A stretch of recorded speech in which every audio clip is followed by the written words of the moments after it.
Your Excellencies, esteemed guests, ladies and gentlemen, good afternoon. Let me say a few words as our panel joins me on the stage.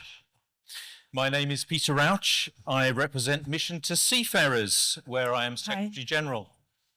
We are a global seafarer welfare organisation working in more than 200 ports and 50 countries worldwide.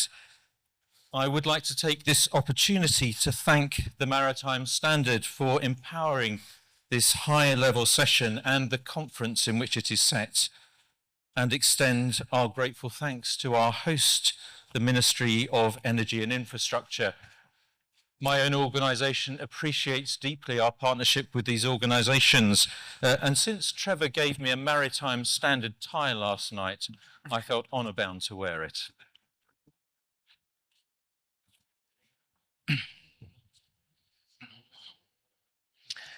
Joining me today as we reflect upon the challenges of our carbon economy and our journey towards a different future, we have a panel of expert voices. From DNV, where he is Global Director of Special Projects and Services, we have Ali Shahab. Oriol Tecido is Associate Director of Air Quality and Climate Change for Ricardo plc. Dr. Hanna Kafura is an expert of many distinctions and is an ambassador for the MENA region at the Italian Observatory for the Protection of the Seas. And Captain Arif Ali Awadi is from the Marine Emergency Mutual Aid Centre in Bahrain. All are welcome, and we look forward to what they have to say to us. But Ali, maybe I could come to you first, please. The net zero framework approved at the IMO last April now sets the industry on a very, very clear path of decarbonisation. From DNV's perspective, what are the biggest challenges ship owners face in meeting decarbonisation goals? Well, the challenges would be the readiness of the industry. So you set a regulation which says to the industry, listen, we have a milestone. By 2030, we will do this much.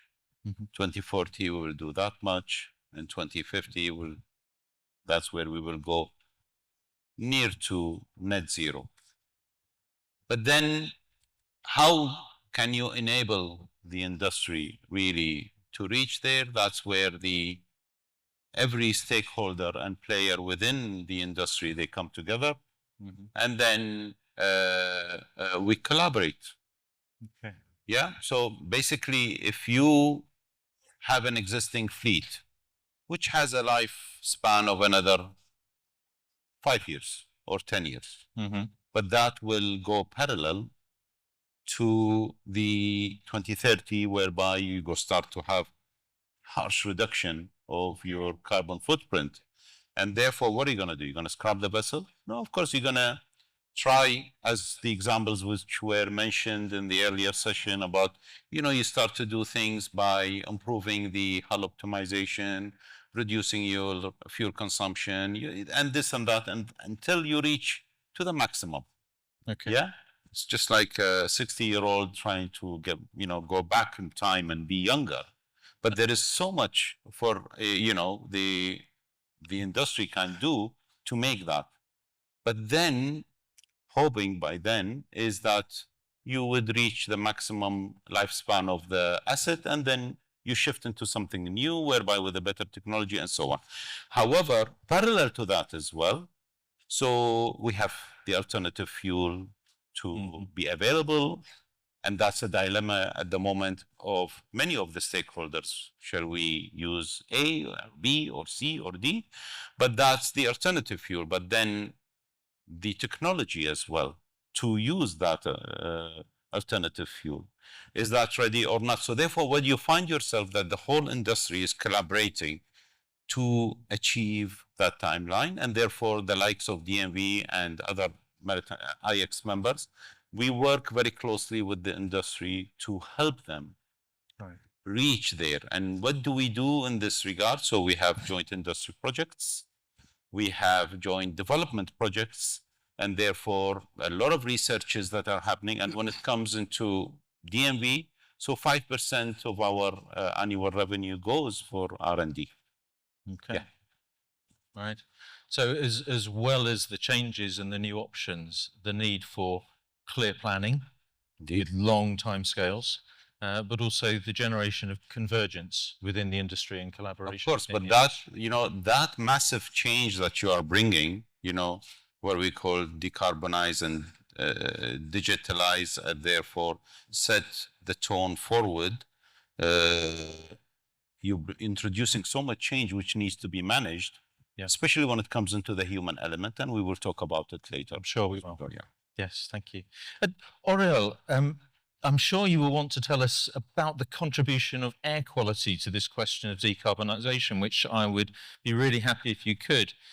But as you do so, maybe you could tell us about the sources, main sources of carbonisation from air quality.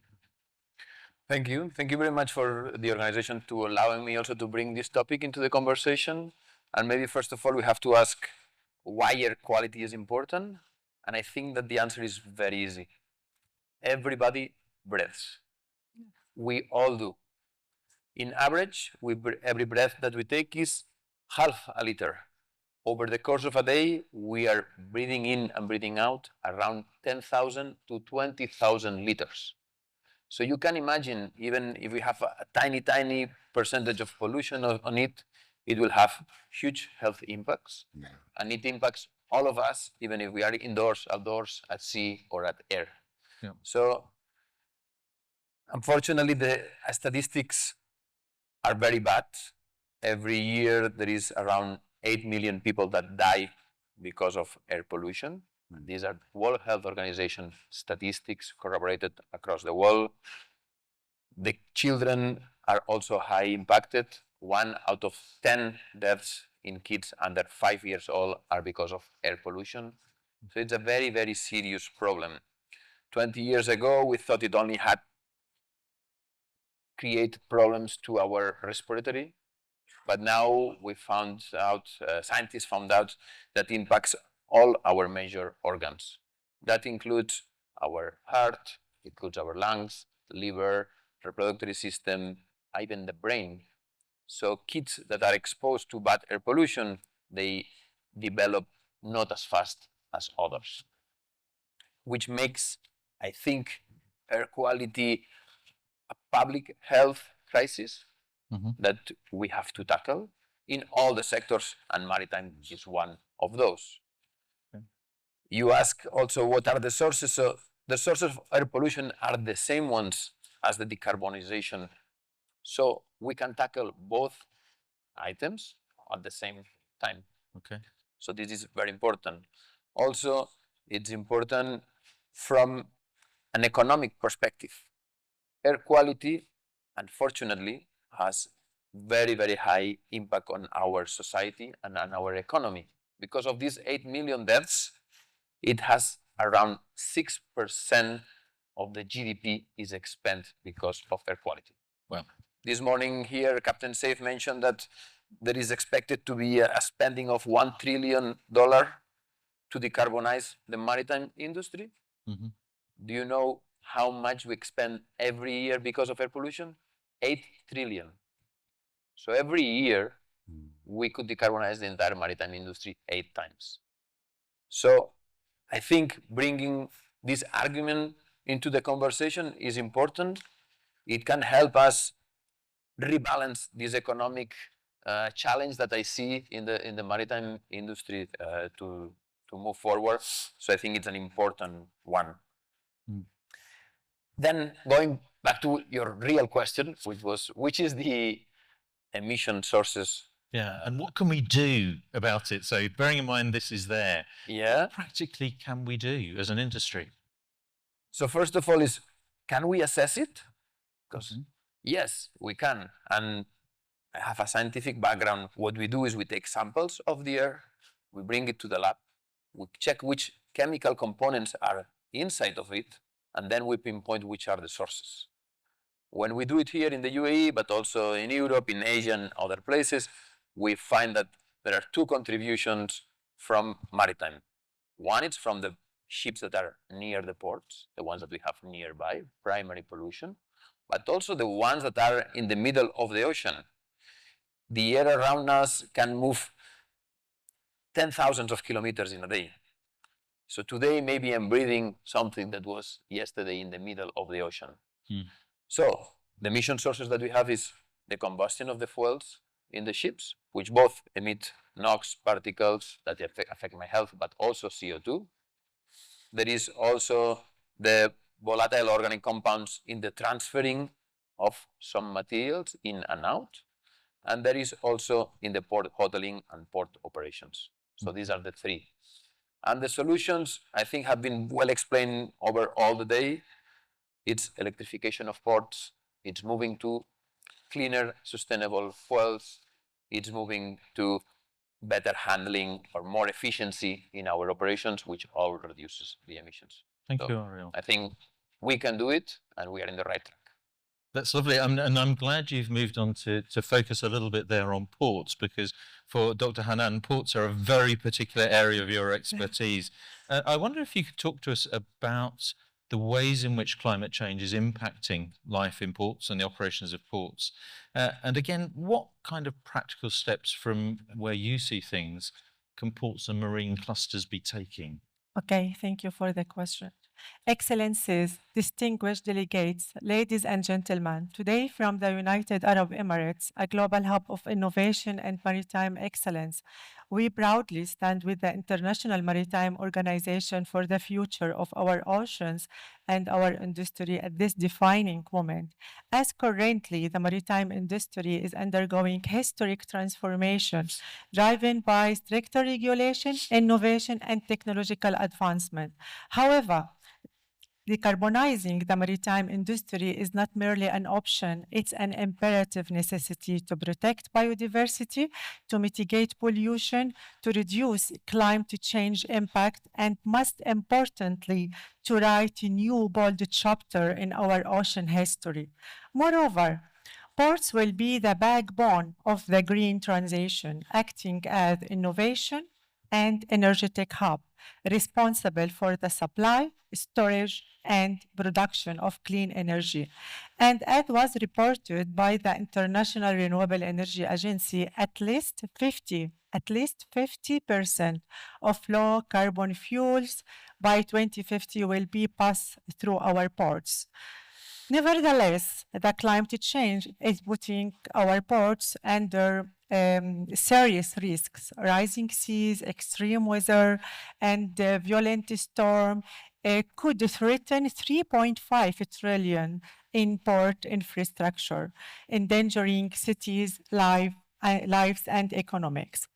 Then the choice is clear but urgent: or invest in resilient smart ports now, or pay much later. Then, resilient ports, in simple words, will protect billions of lives and safeguard trillions of dollars. And to achieve this, we have to invest in both digital and physical infrastructure, paving the way for smart and sustainable worlds, faster, cleaner, and more profitable. Here and since the port will be the key driver to accelerating the green transition, also decarbonizing our ports, it is urgently needed for many reasons, some of them. Firstly, emissions from ports will grow fourfold by 2050 if we don't act effectively. In addition to that, the majority of ports are urban. This make their health is essential for the human health, and emissions from ports coming from two main sources. The first one from shipping, 70% from GHG emission coming from shipping in ports, and 30% from GHG emission coming from onshore operations. And these emissions can harm the air quality, and fuel the global warming. Furthermore, and at the same time, based on scientific studies, more than 86% of ports will be exposed to climate change disasters, causing multi-billion dollars in losses in economic and causing physical and operational damage. And we have already seen a lot of consequences. For example, Superstorm Sandy disrupted New York's port for weeks, in 2012, costing billions. Likewise, ports in Jakarta, Mumbai, and Shanghai face regular flooding, endangering cities' life and supply chain resilience. And as the ports is the beating heart of the global trade and the lifeline of our communities, here I would to mention that, and I would to recall the Newton's third law. Every action has a reaction. Then the emission from port and maritime industry returns to us as dirty air, extreme weather, storm, and rising seas. But the same law works for good. Then investing in clean energy, smart technology, green shipping, and smart sustainable ports delivers healthier communities, stronger economics, and cleaner oceans and safer planets. For this reason, looking ahead, the port of the future must be smart and sustainable, powered by clean energy, guided by artificial intelligence, connected by Internet of the Things, protected by blockchain and digital twin, making everything faster, smarter, cleaner, and more sustainable. Investing in smart, sustainable ports will be urgently needed for our next generation, for also the health of our ocean and our planet. Thank you. So there is a key word in there of smart, isn't there?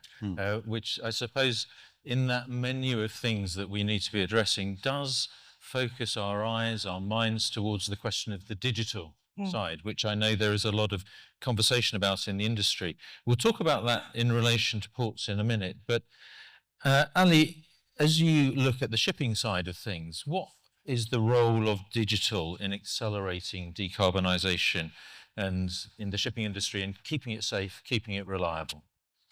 Well, communication or connection of the ship shore is the name of the game. You know, previously I remember during sailing days we used to say no news, good news. And because we used to rely on our know-how and the competence of the people and so on, and really maybe we used to have disasters of massive scale that requires, like Exxon Valdez, for example, or you used to have, let's say, not so many people there and not size of the fleet because world population and let's say the globalization wasn't as big as now. But at the moment, you know, no news, good news is bad news, is the other way around. Actually, you need to know what is happening, whether it is for being aware, because at the moment, there's a lot of commercial aspects into the game. You're a ship owner, you are public listed, you have a vessel which has a flag and is carrying hydrocarbons, and which is could be a volatile kind of cargo, could be a pollutant, could be so many things. So therefore, having your commitment to and responsibility as an owner, operator, as well as maintaining the safety of the life of the people, the property of yours, as well as to protect the environment, the digital world became part of the solution in providing you all of that. But then when the decarbonization subject came into the equation, then it became also the solution for all of that. And what I mean is, imagine you have a ship and it's operating, let's say a VLCC, which is carrying 2 million barrels, and therefore is doing 15.5 knots fully loaded. And it uses a power of 40,000 horsepower, and it consumes 100 tons of fuel per day. Yep. The bunker tank is more than 9,000 tons of fuel. So every day you're burning 100 tons, and you think everything is fine. But then maybe the hull is foul, maybe the propeller efficiency is not so good, maybe the routes that you are taking are more, let's say, difficult for the performance of your vessel on the ship and so on. But when you have the digital infrastructure built in, then you know what's happening here. Ship is overburning. I'm using more load. And you could have that. The guy who's operating, he becomes more aware about it. The guy who's managing, who's on the shore side, he has a timely information, and they communicate. I mean, talking about operation, never mind the safety, never mind the other parts. But of course, this does not come for cheap. It comes with a cost. And then, of course, to maintain that, it's quite, when it comes into the economic sense, therefore, a lot of challenges. And the industry, when it comes into the digital infrastructure, remains to be on the high cost side. Yeah. But over the years, projecting the next few years coming, there'll be more competitive solutions, more competitive companies that will be out there, many players. And because of the evolution of the technology is moving very fast, which creates a lot of new solutions. And you live it in your normal day-to-day life with so many of the things that you use. So that's, did I answer you? And I was chatting to a large shipping company about 4 or 5 months ago, and they were saying that on one of their new ships, there are 3,000 sensors covering every part of the ship, taking the information feed, sending it back to the management center so that that conversation ship to shore can be going on. I mean, nowadays you have a sensor for you as a human. Yeah, for a human. Yeah. Right? But then from that sensor, if you look into the application, you've got so much data which you are not aware of. Yeah. Which is, while you're sleeping, what happened? Yeah. Right? Because you're totally absent here. And therefore, but what decide on this is you as a person. But when it comes into the industry and when it comes into the organization, who decide? You need leadership. Leadership, they are the ones who are driving the change. When you have the right leadership in place, therefore things will change. And what do I mean by here? Let's say you are a ship owner, right? You own 100 ships, right? Knowing about all this regulation that's coming in the pipeline, wouldn't you want to know how much you are emitting of CO2 daily? Wouldn't you like to see it on your mobile phone when it goes into the orange or to the red? And you got a beep on your phone, you got a message. Wouldn't you like to know? I'll turn it now the other way. When your carbon emission is on the lower side and you operate in a pool of vessels, and you get a message that there is an opportunity for you to sell some credits and make money. Wouldn't you like? I can continue forever. So therefore, that's at the moment, unfortunately, not fully in the mindset of the system, but that's what the regulation gonna bring. Eye-opening. So keep an eye on your phones, folks, because you're going to be getting extra pings as well as Facebook about your fuel consumption. And we're talking about ships there, but Hanan, you were mentioning the role that digital has to play in ports. How do you see digital contributing there? Okay, basically, digital innovation is fundamentally redefining the port and the maritime sector, becoming the essential driver for a more sustainable future. However, digital innovation will transform our ports from traditional, with old structures and outdated infrastructure, into intelligent organism at the heart of global trade, pumping efficiency, safety, transparency, and sustainability. To fully recognize how the digital transformation will transform our ports, let's please all together imagine the ports as a living, intelligent organism, where the Internet of the Things will become the nervous system of this organism. Internet of the Things will act as the nervous system of this organism, where every operation is optimized and every process is performed with harmony and precision. Everything is connected, everything is expected. While the blockchain will act as the immune system of this organism. No fraud, no errors, only permanent and secure transactions, driving trust, transparency, and collaboration between stakeholders, becoming the true currency of the global trade.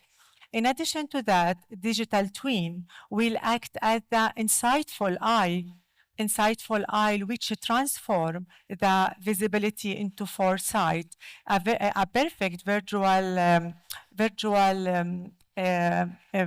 replica of the boards will create strategies in order to transform unpredictable situations into manageable solutions, which help us to predict maintenance, avoid accidents and incidents, avoid also congestion, and decision becoming smarter, faster, and proactive.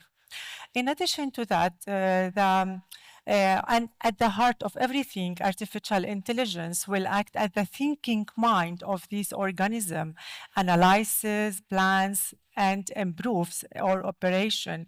Artificial intelligence will coordinate all arrivals and departures, liking a conductor leading a symphony with maximum efficiency and minimum emissions, where safety rises, energy saved, and decision becoming faster and grounded in real evidence.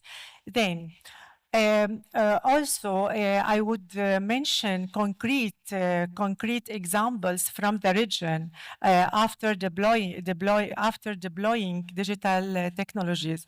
Port Ali reported after deploying artificial intelligence technologies and digital twin reported 40% reduction in downtime and 32% increasing in cargo handling and 22% energy saved. For this reason, also another examples as box pay system triples also deployed in Jabal Ali ports. It triples the storage of the container storage and reduce 70% of the terminal footprint. From global examples, I would mention cold ironing, also smart cold ironing, when traditional cold ironing is combined with a digital twin and artificial intelligence and powered by clean energy as hydrogen fuel cells, will cut the total emission coming from shipping, especially when ships at pairs, and total nitrogen oxide, sulfur oxide, and vibration and noise coming from the board. For this reason, last but not least, technologies are here. They are tangible and operational. They are real and ready to guide us for more sustainable future. Thank you. And there's an interesting range of images emerging there, which maybe we don't hear so often in the shipping world. There's a very organic image there of a nervous system and of a body, and that the ship-to-shore communication. And Arif, I wonder if I could come to you, because this interconnected system, the ability to communicate, to manage risk, to respond to emergencies, I think is crucial to the work that you do. And I wondered if you could talk to us a little bit about that side of the work. Importance of communication. Assalamu alaikum. Good afternoon, everyone. Yes, we are at the MEMAC Marine Emergency Mutual Aid Center, which is under Regional Organization for Protection of Marine. Our role here to coordinate and cooperate among the 8 member states, which is the 6 GCC countries and Iraq and Iran. So our jurisdiction is from Shatt al-Arab in Iraq down to Iranian-Pakistani border and down to Omani-Yemeni border. So we have all these satellites, and this we are keeping all the time to check the communication. Being said that, okay, the communication, why is critical and how to maintain the maritime, it is the backbone. So if we think of the strong communication as the nerve system of the maritime safety, without it, the body can't react and can't coordinate accordingly in a way. So again, if we check what is the things which keep the lines strong for the communication, like we have got times is everything. Times, and we have got the mechanism cooperation, and we have got building trust. If we go back to the time in emergency, like an oil spill or fire, every second counts. Strong communication ensure that the right information gets to the right people at the right time instantly. Right. A mechanism cooperation at MEMAC communication is more than just we are talking. So it's about connecting people, agencies, and countries. So we share resources, assets, and make decisions based on real time. Right. And then if we go to the building trust, we use communication to prepare before an emergency hit to the thing. And we built relationship and trust. So we, when a crisis happens, we already know who to call, who to contact. So we always try to be ready for that point. This is what we do usually at our organization. So good communication is something that doesn't just happen. It's something you build over time and through relationship, which is an important takeaway from your experience.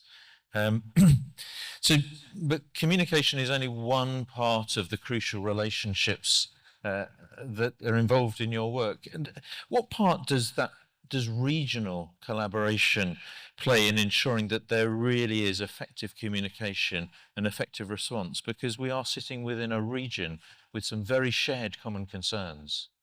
Yeah, and that we can say that the sea have no borders. So our response can't either. So in that, for the regional, we can talk like one team, one language always. So through the cooperation, we create a structured platform to share information and align our response procedure. This ensures everyone is speaking in the same language during crisis, preventing confusion and critical delays.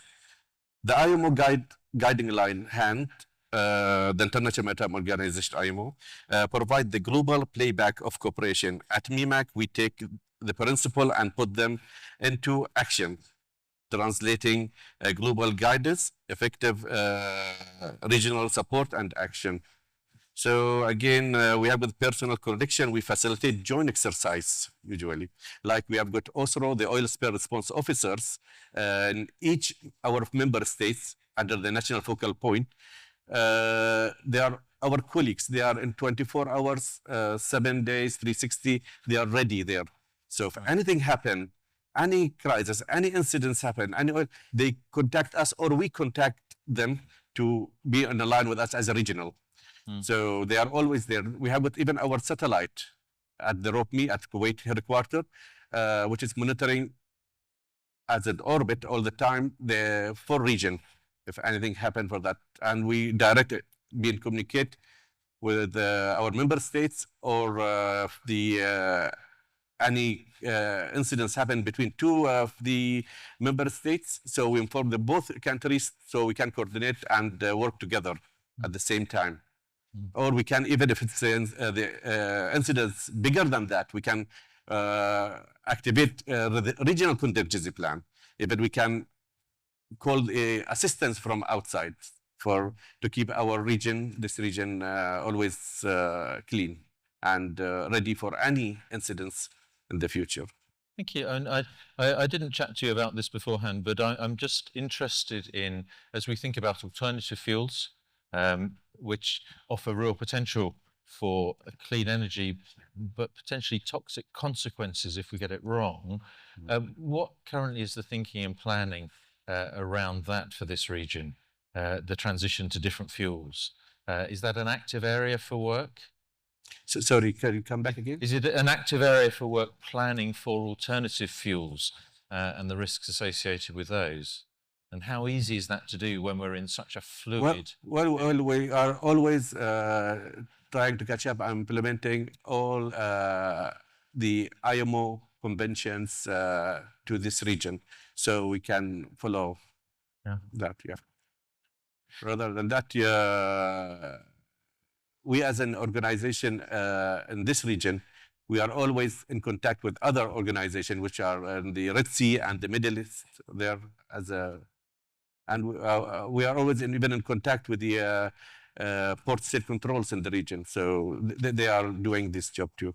That's great. I think if I may add here, when you start carrying the alternative fuel as a bunker through bunker ships and moving them around, that's the new change that's happening into this logistical services that's in place. And you imagine if you have ammonia carried on a bunker vessel going, which is not every day you see, but imagine that's in the future, you'll have it more often. Yeah. So therefore you're adding a new element into the equation of the risk that Robmi is looking at. Yeah. Yes. Then when you think of as well, whether it is methanol or something else, and also for carbon capturing in the future, there is liquid CO2 is being carried. Yeah. So these are becoming, more of the hazard studies and the evaluation that's going to come in the future. It's going to get very interesting, and naturally, the systems will start to put mitigation solutions, protection, etc. in the plan. Yeah. We are keeping all that in mind, that we are always updating each member state's national contingency plan to follow all these things and check which stakeholders, which entity they are taking of that part especially. So like in Kuwait contingency plan, they are doing, I think, with fire or department and the interior ministry. Yeah, they're following that one. Yeah. Lovely, thank you both. Oriel, I've Arif in answering there used the phrase "the sea has no borders," but the air has no borders either, and in fact moves rather faster than the sea. I wonder, in terms of addressing air quality and decarbonisation, what role do you see for regional cooperation within this region? I think there is a lot of positives in the region. And the first thing that we have to think is, what do we have that can differentiate us from others here in the Middle East? And I can think about two things that are very clear. One is the sun. We live in a very sunshine region. Second one, we have a lot of petroleum engineers. We have a deep expertise in the production and exploration of oil and gas. So I think the region has a lot of potential to become a hub of zero and net zero fuels. We can use the sun, we can use our expertise that we have in region to produce it here for the use of the countries of the Gulf, but also to export elsewhere. And as we are seeing, this is one of the items that we have to solve in this supply chain. I think the region has a strong potential in that one. Following to that, I think it would be smart to create regional bunkering fuels or regional bunkering hubs, which can be used to enable this fuel also. And third one, in terms of cooperation, one of the examples that I think that have been proven very effective elsewhere is the implementation of green corridors. Green corridors has been successfully implemented in other parts of the world. We just launched a feasibility study for a green corridor between the UK and Ireland. it proves that you need to tackle all the supply chain to solve it. Okay. But once you solve it, we found with this study we will be reducing 70 to 80% of CO2 emissions. That's through the energy sector, the ports, and the shipping industry. So if we can bring this concept to the region, implement it, and move it forward, I think it will be a huge enabler that will showcase and will move things from pilot to the scale. That's a big number, 70 to 80%. That's a very impressive number. That's, thank you for that. I mean, I don't know if others were aware of that particular study. I was not. That's a very, very impressive number.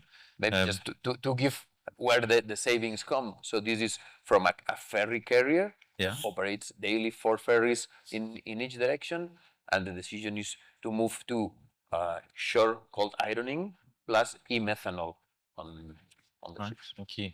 Thank you. But it comes through really deep collaboration, doesn't it? All parts of the supply chain, everybody involved.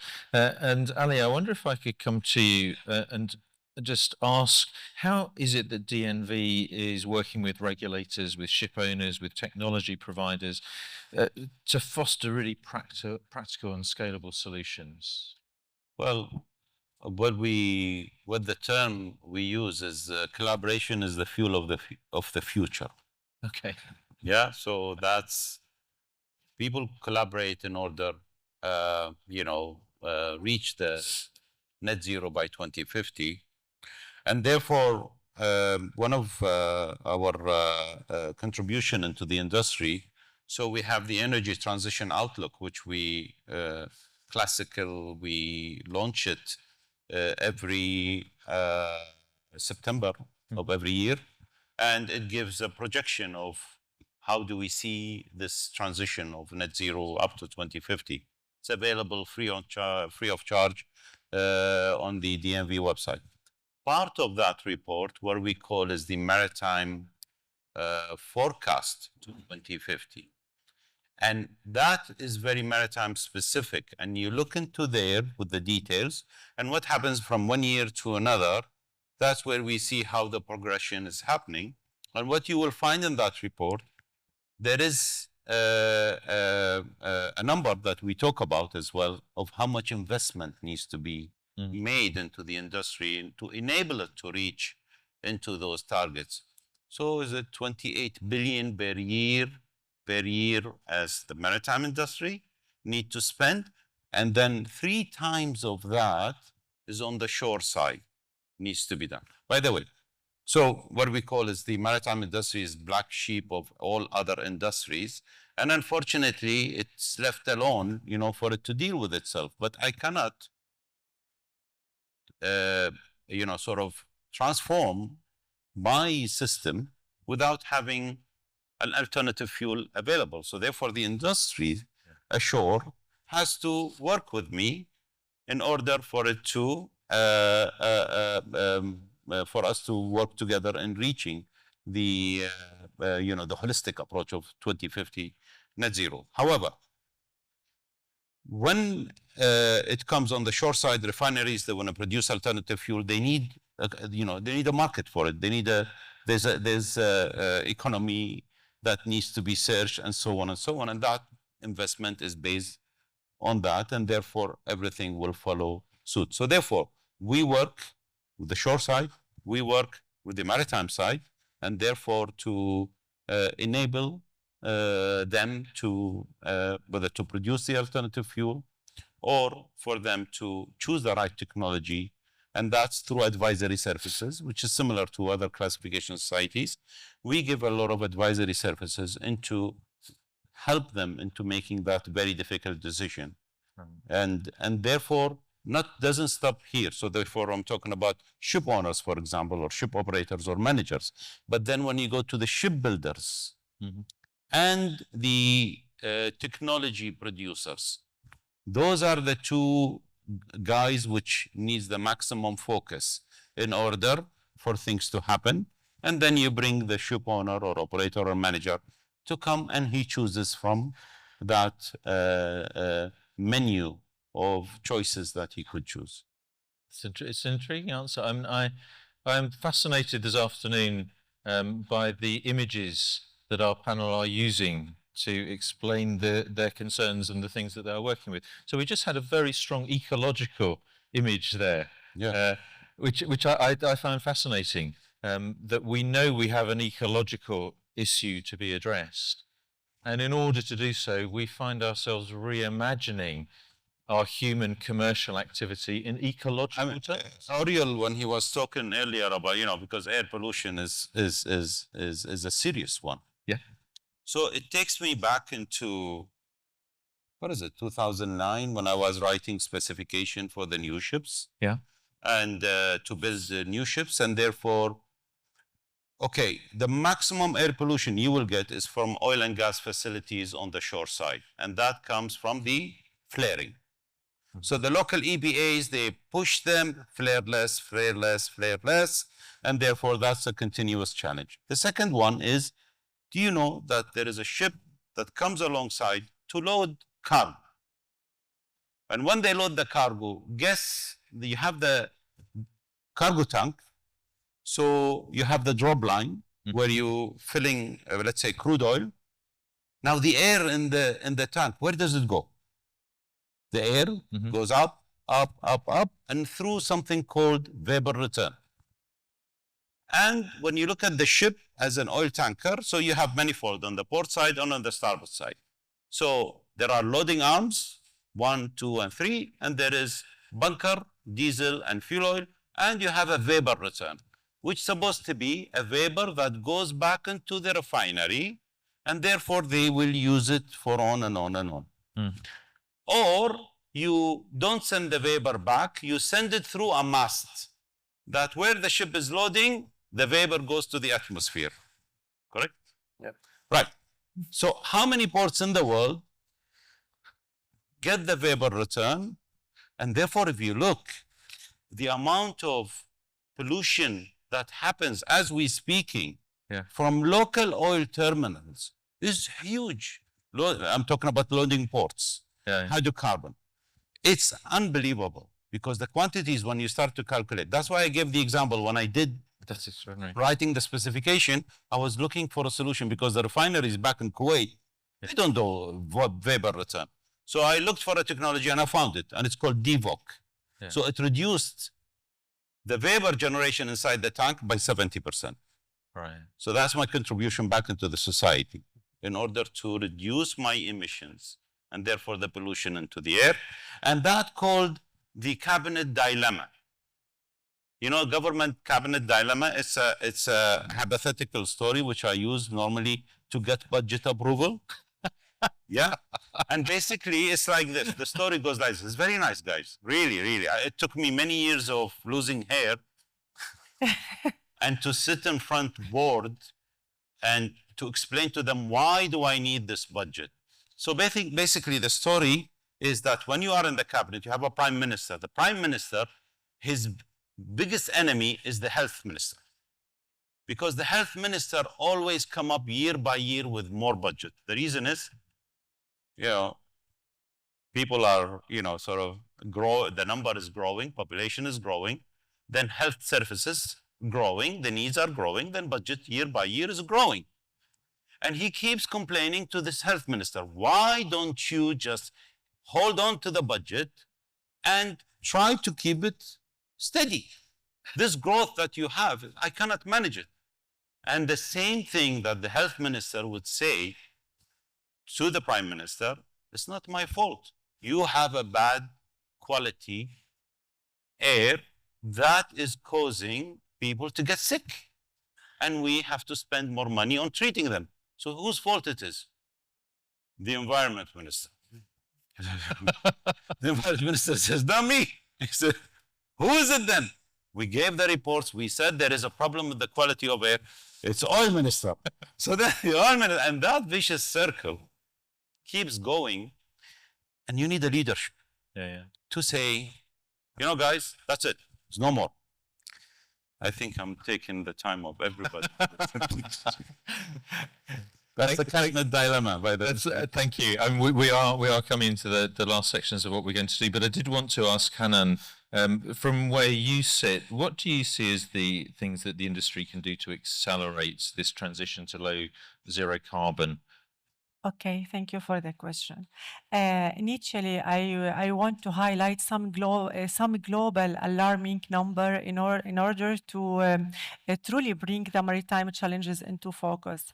Firstly, maritime trade volume could triple by 2050 in comparison with today's total, while GHG emission from shipping could increase up to 250% in comparison with the 2008 level. It depends on based on International Maritime Organization statistic. In addition to that, and despite the urgent need to change, approximately 99% of the global fleet still relies on conventional fuels.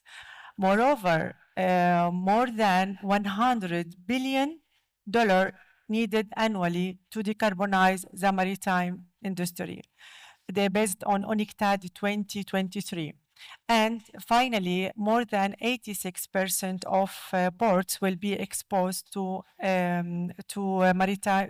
climate change disasters.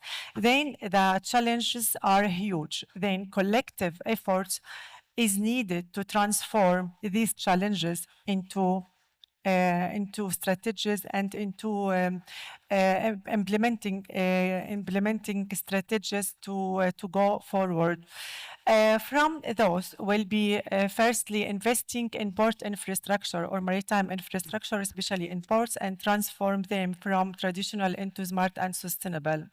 In addition to that, also adopting and supporting development and the training program to transform workforce from from traditional into digital skills. And here we mustn't forget that digital transformation wouldn't be about machines replace human. It will be about human powered by technology for to make wiser decisions for better economic societies and for the oceans, for the ocean itself. In addition to that, also cybersecurity measure is imperative in this age. Also building a strong relationship between stakeholders and engaging the local community in the administrative system is urgently needed. Equally critical, adopting United Nations capacity building approach program, integrated approach of the United Nations development program is urgently also needed, especially in developing countries, and integrating ESG criteria in business decision also could be crucial in this phase. But most importantly, will be increasing the awareness about the importance role of oceans and maritime industry in our life. As the Secretary General of the International Maritime Organization said, our ocean, our obligation, our opportunity. Then I see, from my perspective, I see a huge opportunity here by increasing awareness about oceans and the maritime industry in our and our sector, because oceans are not just beauty and leisure. Beyond this beauty and creation, there are deep significance tied to our planet's health and the future. They produce more than 70% of our oxygen and absorb a quarter of our carbon dioxide. They are crucial for food. They are supporting biodiversity, providing food and livelihood for billions of people, making their health crucial for our future and for the planet health. Moreover, the maritime industry is responsible to transport more than 90% of the global trade, and 99% of the global internet traffic is passing under oceans, then crucial importance. Last but not least, I would say that our old mariners relied on the stars to navigate the oceans, but now we navigate with sensors, artificial intelligence, digital technologies. We have a lot of factors to guide and to navigate our ocean, to rewrite our contract with the oceans and to navigate them wisely, flawlessly, and seamlessly. Thank you so much. Thank you. Thank you. Ladies and gentlemen, one of the drawbacks of being the moderator of a discussion is you never get to say what you think about something, but you do get to ask the questions. So there is a question which is a little bit of a wild card that I would like to put to our panel.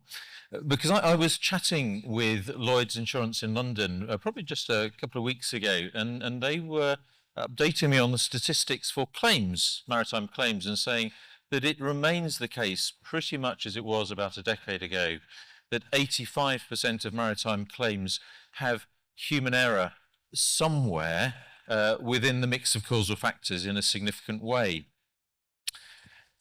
As I say, it's a factor which has hardly changed. So it's a cost issue, it's a risk issue, it's a performance issue, it's also an environmental issue. And I'm conscious as someone who works in seafarer welfare that hours remain long, 8 on, 8 off, 8 on, 8 off, 9 months with one bit of shore leave, if any. 72 hours a week. Yeah.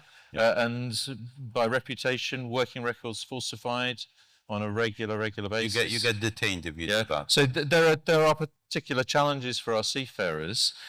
What part do you think seafarers will play in our journey towards decarbonisation, and how as an industry can we best support them? Any panelist? I think one point is very important for as the crew, that the working hour or the rest time, as they are working more than the ILO and IMO rest hour. So this will affect their duties. And the other point, I think, how there is lack in communication when it's handing over from shift to shift, or maybe when they work overloaded, or when the owner or the captain of the ship, they give them a task and they want that task fast to be done. They don't think about even the safety of the labor or the safety of the area. So this is maybe from my point of view. Thank you. Yeah, Oriol. If I may, and if you want happy and healthy seafarers and crew, maybe we should give them clean air to breathe. So it may seem a joke, but our crew are spending how long in the boats, in the ships? Weeks, months. They are next to these big machines burning that fuel, where we would not be living next to that industrial city, you know, if it was our family. So I think in that case, it's not only about public health, it's also about occupational health. So maybe it's an angle to take a little bit more of action and attention in the coming days. And the good news is the same technologies that we are proposing will help them. So if we move to cleaner fuels, they do not emit those emissions. If when they are at port, we can do the cold ironing, we can turn off those engines so they can be sleeping better at night, and then maybe there are less human errors during the day. Thank you. So. Thank you. And any other panelists would like to? Yeah. I think that seafarers they are the backbone of our industry, because as I mentioned, as everybody mentioned here, that 90% of the global trade is transported by sea. Then can you imagine our life without seafarers? Everything will stop. But in this era of, because we are under historic transformation and it's a transformative era, also decarbonization and digitalization will put them under pressure. Then we have to guarantee this transformation for them, making this era more flexible for them. We also have to guarantee their health, their food, their right in this transformative era. Thank you. Thank you, Ali. Yeah, so my sea career started 1985. Yeah. So I was sailing until 2001. So it's tough being on board a ship working in that environment. So therefore, we talk a lot about work-life balance, and it's hit and miss depending on what type of ship, what's the route, who are the people with you, and so on and so on. So very limited, really, escape into how can you be happy in that job. Pay scale is not wow. Leave was not great. Now it's different, of course, yeah. Of course, with the evolution of technology and regulation, we had so much challenge, a lot of difficulties and complication, more paperwork, more things happening, and it made work-life balance even worse. And then you could see suicidal cases on board ships. This is on the increase, and therefore that mental health issue became on the surface. We started to work on it and educate systems to educate their people and take care of them and so on. But then comes back into the training. Training is a very, very important part. But the training, not just for the ship staff, the training even for who is managing them. Mm-hmm. So you need to train the guys, and they have to believe it. In it, that's in the administration, the office, and then parallel training happens to the people on board. Right. And especially, on board the ship, what do you need? Social life, some communication, ability to connect with the shore side and so on. But then what you need is a happy meal. Have you been to Kuwait? I've not been to Kuwait. Did you eat matchbous? No. Matchbous No. is the famous Kuwaiti dish.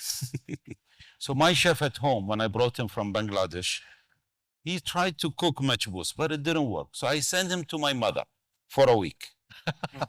And he learned the perfect matchbous. Then every night, every day, the kids, everybody is eating matchbous. So fantastic. Right. So you need to train people. Yeah. And chef, the cook, second cook, chief cook, are they trained? Are they groomed in order to make this happy life on board? Lovely. Yeah. Okay. She's waiting. Thank you. Yes, she is waiting. But I can't finish without just one comment. It's something I will be taking away with me. I must get on a plane this evening. But just such an encouraging statistic we heard earlier about the number of women who are graduating from the Maritime Academy here in Dubai. I thought it was deeply, deeply impressive. And as we take this journey, Hanan, I wondered if you could just a few closing comments. What is the contribution that you think the diverse voices of women can bring to our journey? Okay. From my perspective, engaging women in leadership roles and decision-making positions, it's not about equity or gender equality. It's about activating the full capacity of the society, because women represent half of the society, and without leadership, the society will lose their full capabilities. And women bring include leadership and their energy, creativity. It's really needed, and not also women, also young talent, because they are faster adapted to the digital skills. We need also their energy, their creativity in this era of transformation, because as digital innovation will fundamentally redefining the way we operate, then will be faster and more flexible for women and younger generation to integrate in this era, because the journey is clear. Decarbonization is our destination. Digitalization is our passport. And planetary harmony is our last mission. Thank you so much. Thank you. Ladies and gentlemen, I'm sure you'd like to join with me in thanking our panelists for their accessibility, for their humour and their insights. Thank you, panel.